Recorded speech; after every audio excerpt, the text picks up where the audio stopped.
Today on In the Wood Yard, we're going to use the brand new 564Xp Husqvarna chainsaw to make this pile of wood.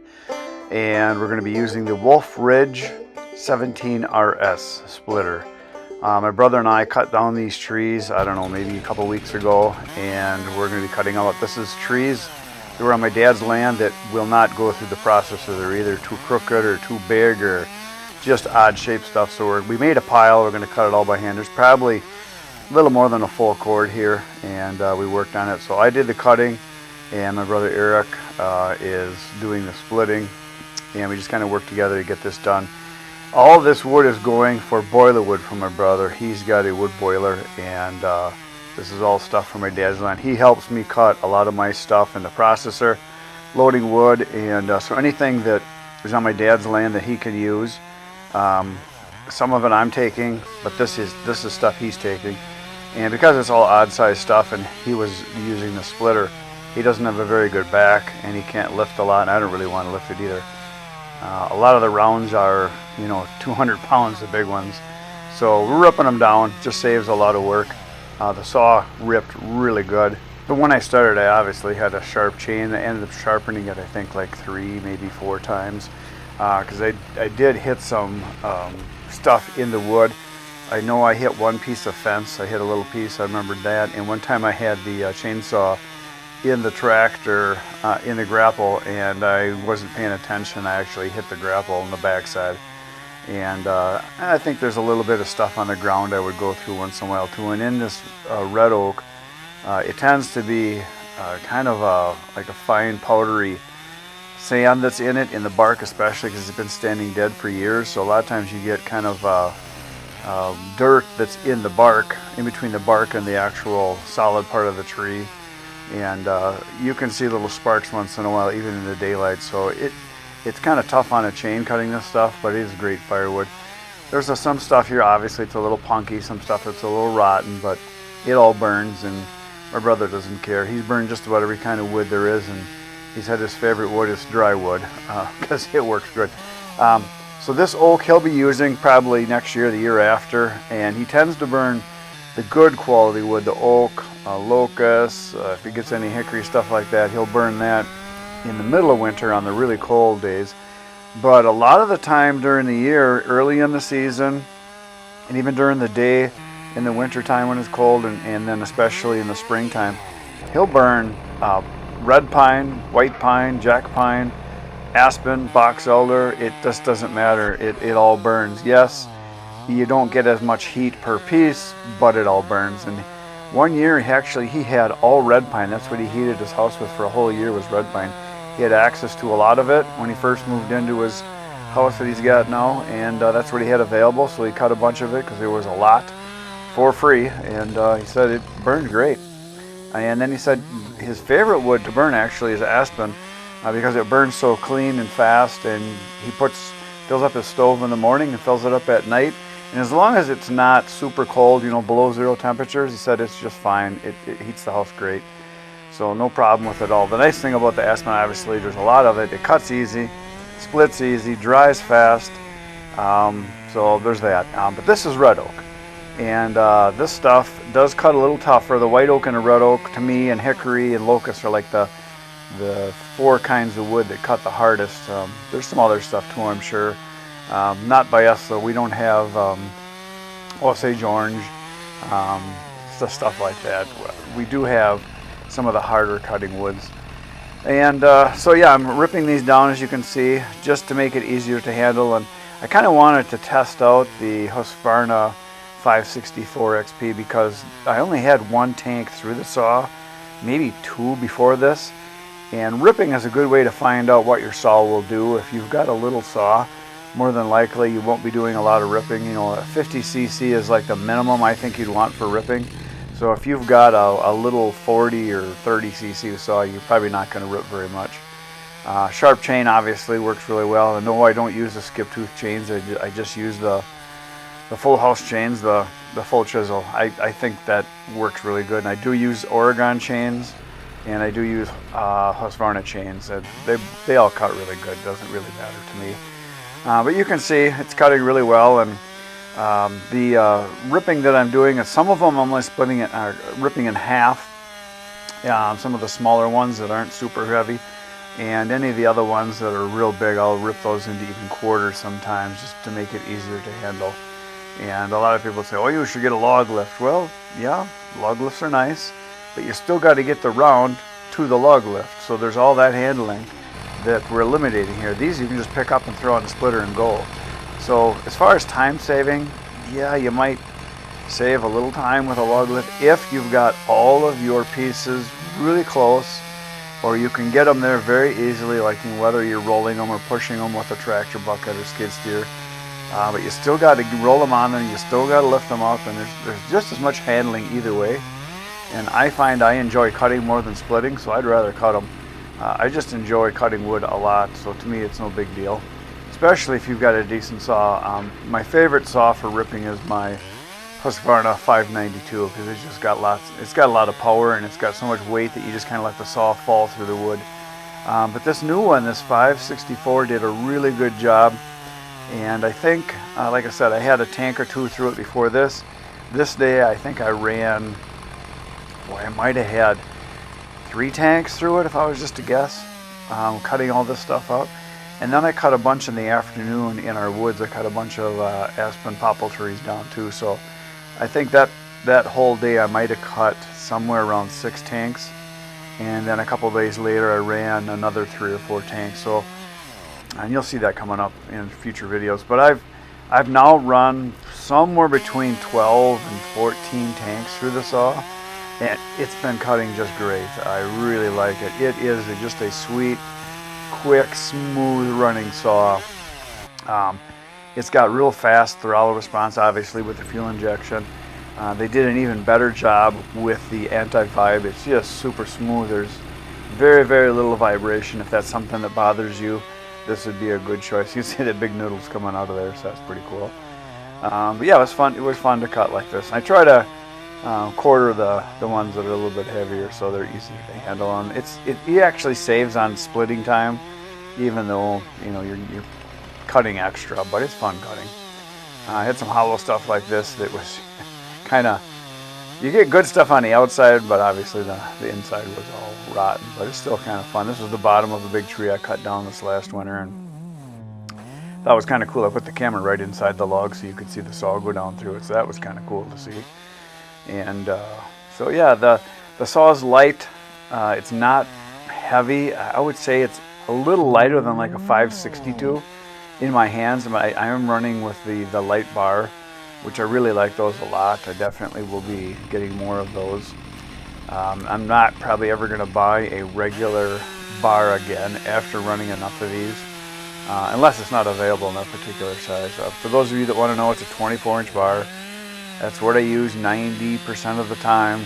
I do have a couple saws with longer bars, but I prefer a 24-inch bar by far. And I know there's guys on the West Coast that say you got to have an 8-foot bar or something like that to cut firewood, and I disagree. You don't. 24 seems to work really well, especially if you're ripping. 24 goes all the way through. 20 to me is a little bit short for cutting in a log pile because you're bending over a lot more. But a lot of guys that cut with long bars, they'll say you got to stand up to rip them or cut them, and use your tip of the bar down to the ground. But then you're hitting the ground a lot too. If you got a longer bar, and I've run a 28 and like a 36. You hit the ground a lot more if you've got a long bar. Maybe it's just me, maybe I'm handicapped, I don't know what it is, but 24 seems to be, to me, the best all-around bar you can get.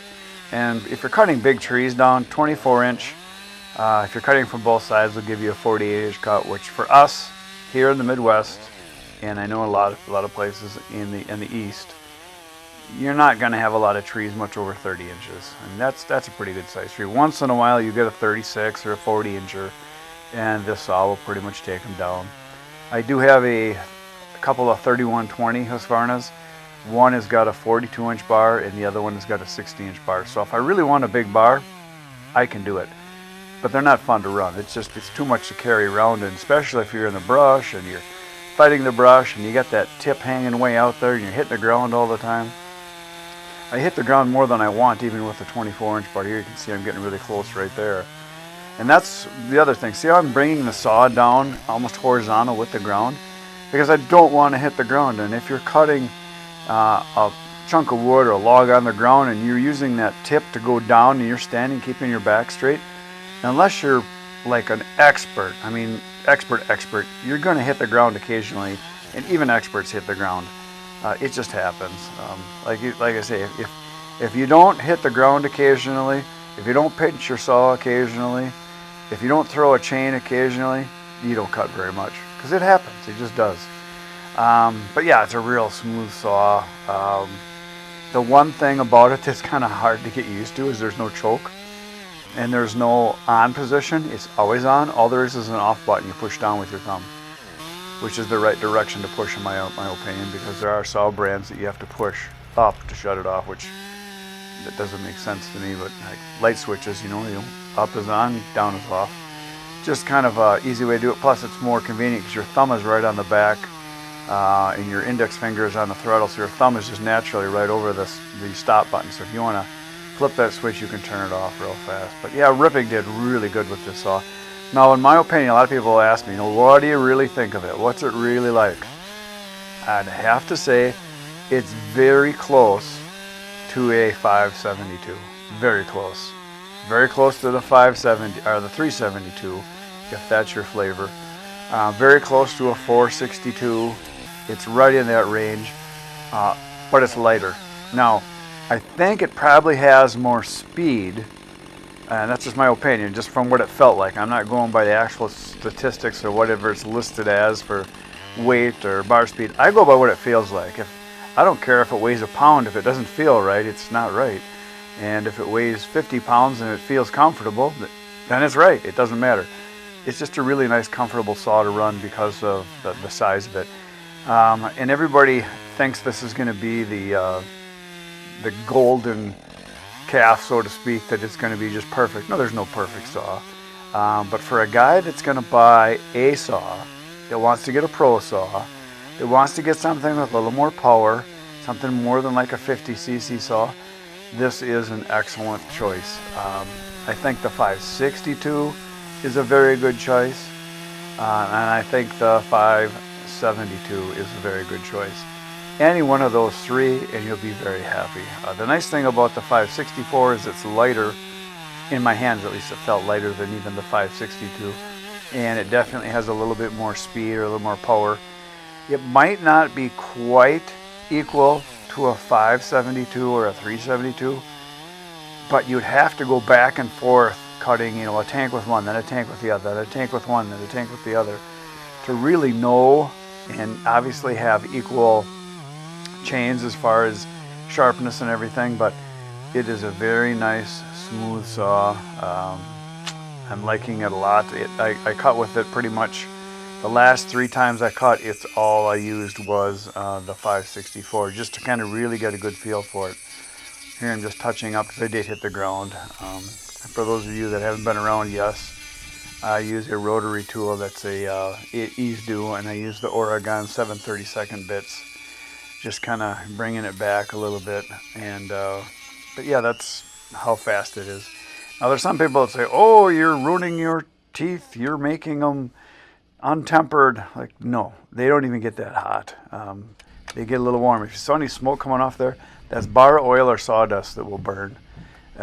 But the teeth themselves don't get hot. As far as tightness, that's about what I do. I just know how I want it, and I go back to work. It takes me about 2 minutes to sharpen a chain from the time I shut it off to the time I'm back to cutting. It doesn't take long at all. And I do take the rakers down about every other sharpening or so.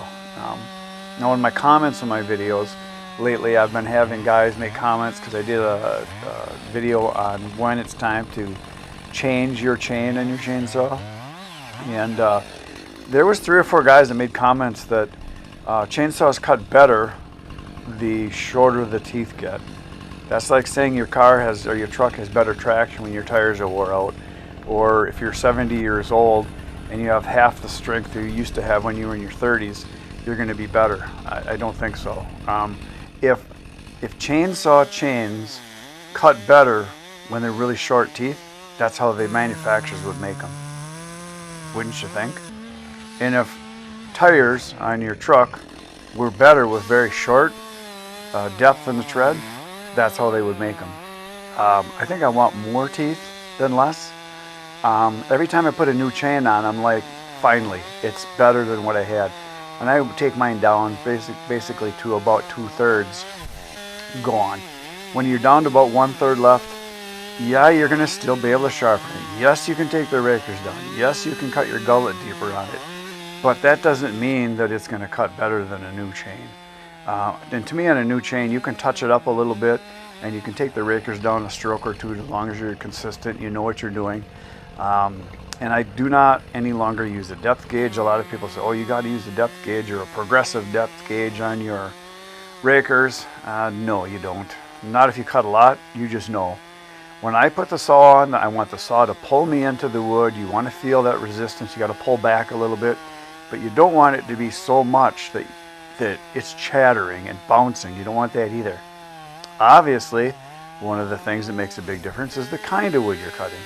If you're cutting dry wood, you do not want your rakers to be taken down very far, or too far, I should say, especially like dry ash, because it'll just chatter and bounce on you. If you're cutting wet wood or wood with moisture, it'll cut much smoother. And then you can afford to take your rakers down a little bit more on some hardwood. The really, really hardwood, if you're cutting in the wintertime, middle of winter when it's below zero and you're cutting hard maple or rock maple, sugar maple, whatever you like to call it, you don't want to overdo your rakers because it's like cutting into concrete. It's not softwood.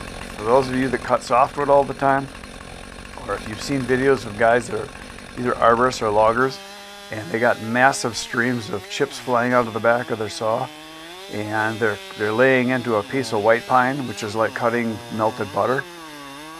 There's no resistance there. So yeah, maybe you can take your rakers down more. Maybe yeah, then you don't need to have, you know, a new chain. You can get away with little bitty nubs on your chain.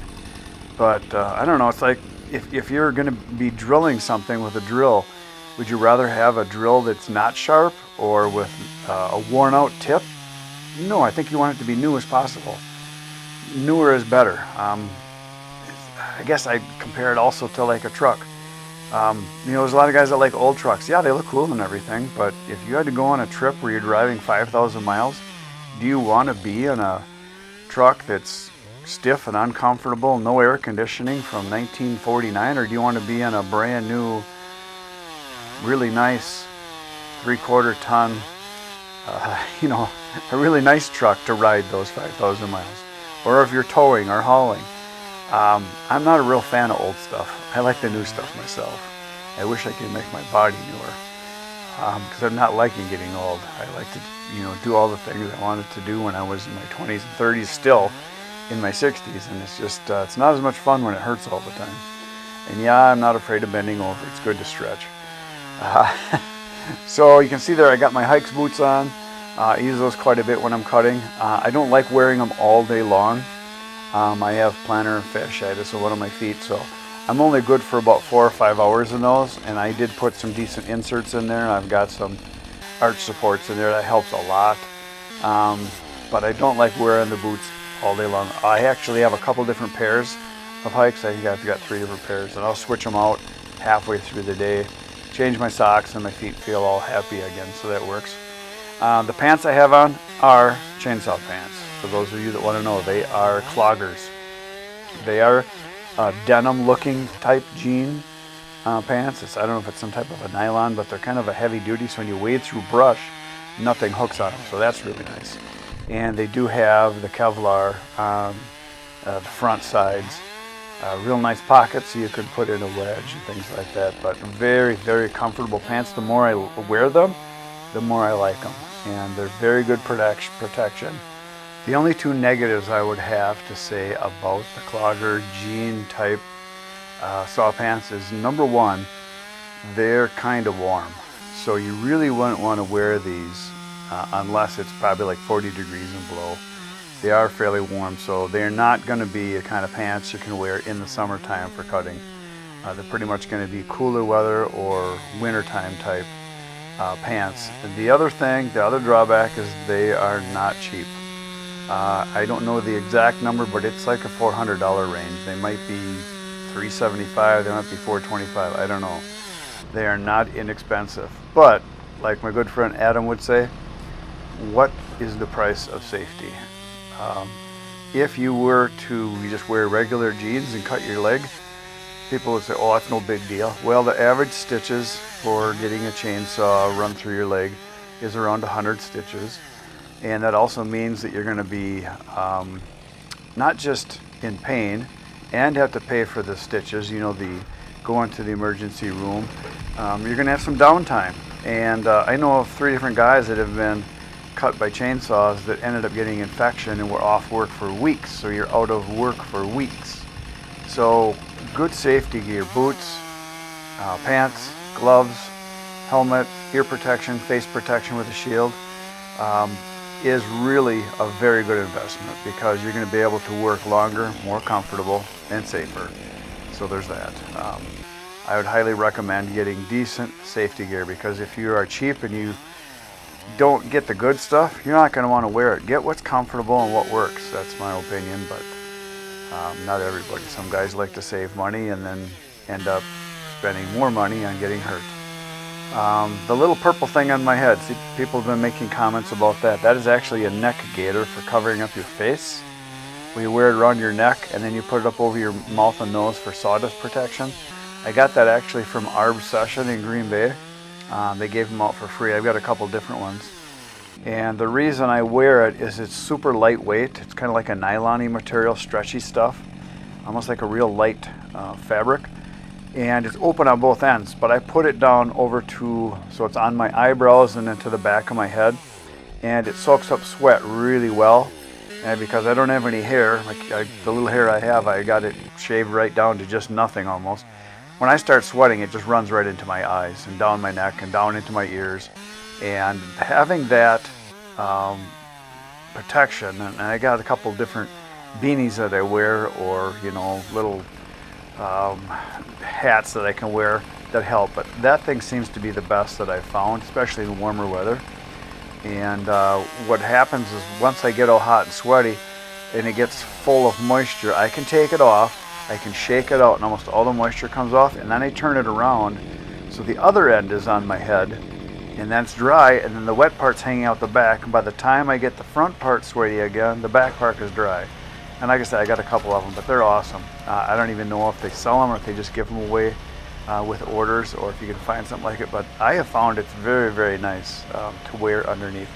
Kind of like a lot of you know, construction hats will have lightweight hats you wear underneath just to kind of absorb sweat and things like that.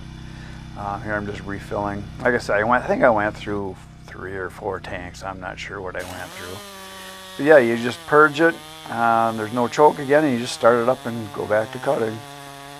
I did cut most of the pile when it was on the ground.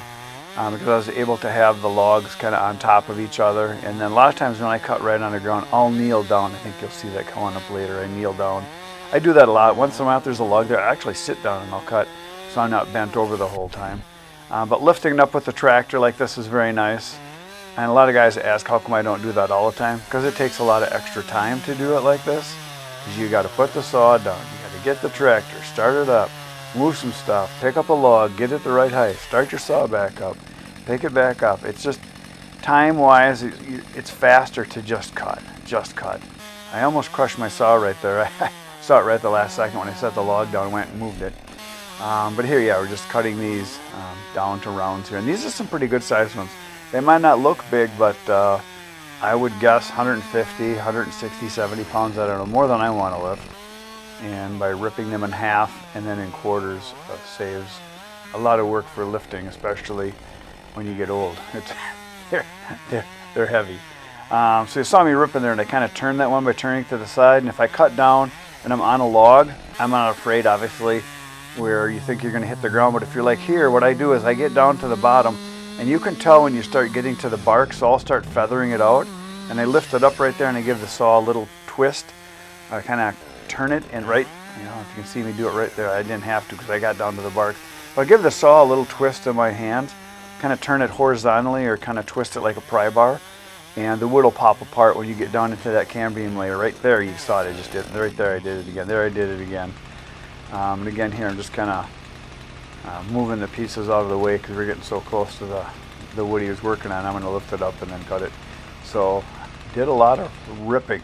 The nice thing about lifting your logs up with a grapple or forks and cutting on them is obviously you don't bend over at all, and the pieces fall away really nice out of the way, so that's kind of cool. When you get to the part where the grapple is, you've got to do something, because I tried being sneaky and cutting inside the grapple. I ended up not paying attention. I hit the far side. I just ticked it, so I was still able to finish cutting. Yeah, here you can see the ripping just down the middle, and you just kind of give it a little flick and it falls apart there like that. And if you're cutting on sawdust or cutting on chips, there you can see I'm kneeling down. I do that a lot. I didn't show it there. You can see a little flick of the wrist I did there, so it kind of falls apart here. I did it again right there. And yeah, if you kneel down or sit down, it's kind of nice because you don't have to bend over. And like I said before, if you're cutting with a real long bar, it's going to be sticking way out the end, and you're going to be hitting other things. By having a bar that's just the right length for cutting through, for ripping, that's all you need now. And you're cutting on the sawdust like this, all those noodles that are on the ground, you don't have to worry about hitting the ground usually. But if you keep your saw fairly level, parallel with the ground, you're not going to have to worry so much about the hitting the ground and having the tip hit dirt and stuff like that. So here we're just finished up splitting. My brother did that whole pile behind us there. That's what he split the whole time while I was cutting. So I was just barely able to kind of keep up with him with the splitting. By ripping the rounds down like I did, it saved him a lot of time and effort as far as lifting. And like I said, even if we had a log lift, you still got to get all the rounds over to the splitter, and then you got to move stuff to get it over there, because obviously you don't always have a clear path. If you have a smaller splitter, a lot of times you can move the splitter pretty easily, but this Wolfe Ridge is not real light. I think it's like 700 pounds or something like that. So when you're on rough terrain, it's hard to move a splitter around. The only other options, a lot of guys will have it hooked up permanently to an ATV or their tractor or their truck, but where we were there, it's nice just not to have other stuff around. And the tractor I was using for lifting logs and cutting, so 2 guys on the machine is great. Now another thing a lot of guys have been asking about is, how come we don't use the 4-way? Well, on this big wood with knots, the 4-way, it works, but it's not ideal. To me, the 4-way is better with this size of a splitter with smaller wood, where you really want to do just one split and be done. If you've got stuff that's 6 inches to maybe 10 inches. But a lot of these rounds were 20 to 28 inches across on these trees, so a little bit bigger stuff. And I guess the other reason is this is all wood for my brother for his boiler, so he didn't care if the sizes were a little bit bigger.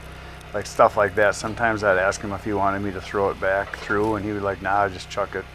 Because a lot of his stuff is bigger, and he doesn't care if it's all different sizes, because he's got a pretty big boiler that he can throw it into, and he actually doesn't mind having bigger ones and smaller ones for a combination.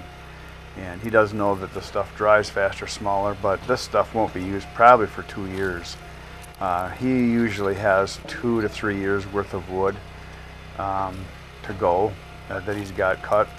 And his goal is that he wants to burn wood as long as his boiler will be functional. He said when his boiler dies, he's going to quit burning wood. He's retired now, and he doesn't. He likes doing wood, but he doesn't have to do it, like he said. But the house that he's got right now came with a boiler, so that's what he does. And he's not going to replace it. You know, there's a chance he would do something else, maybe put a wood stove in or something, but I highly doubt it. The thing is with the boiler, like he says, is you're kind of married to it. If he's gone for a week or 2 on a trip, somebody's got to come feed it in the wintertime, because you can't just abandon it. He does have a gas stove too, so a gas furnace, so he can have that set so that it kicks on and keeps the circulation going on the actual system with the hot water and everything. So it wouldn't be the end of the world, but some guys, you got to keep it going, because that's all they've got is their wood boiler for heat and for keeping the system going. So yeah, we just split all this stuff up. Everybody that's run the Wolfe Ridge 17 RS, they really like it. He's not using autocycle all the time because he's did all the splitting, so he's got his hand on the lever the whole time. So The thing with auto cycle is it's got to run the whole cycle, and we find if you hit a knot, the auto cycle doesn't work either because it'll detent out on you, and you got to hold the lever down anyway. So he just got used to just running it with the lever. So he didn't always use the detent. It just kind of depends on what he was doing, if he knew he was going to run it the whole length or not. And so yeah, just moving stuff around. It's like there, he said, just close enough. Don't worry about it. Just throw it in the pile. So I don't know. I think we ended up with probably about 4 face cords, a full cord, and a third, something like that, depending on, you know, we didn't stack it. We just threw it in the pile. And this wood is just going to sit here. And that's another thing that a lot of guys are asking about the wood in this pile and the wood you see in the background that we did with the processor. It's sitting right on the ground.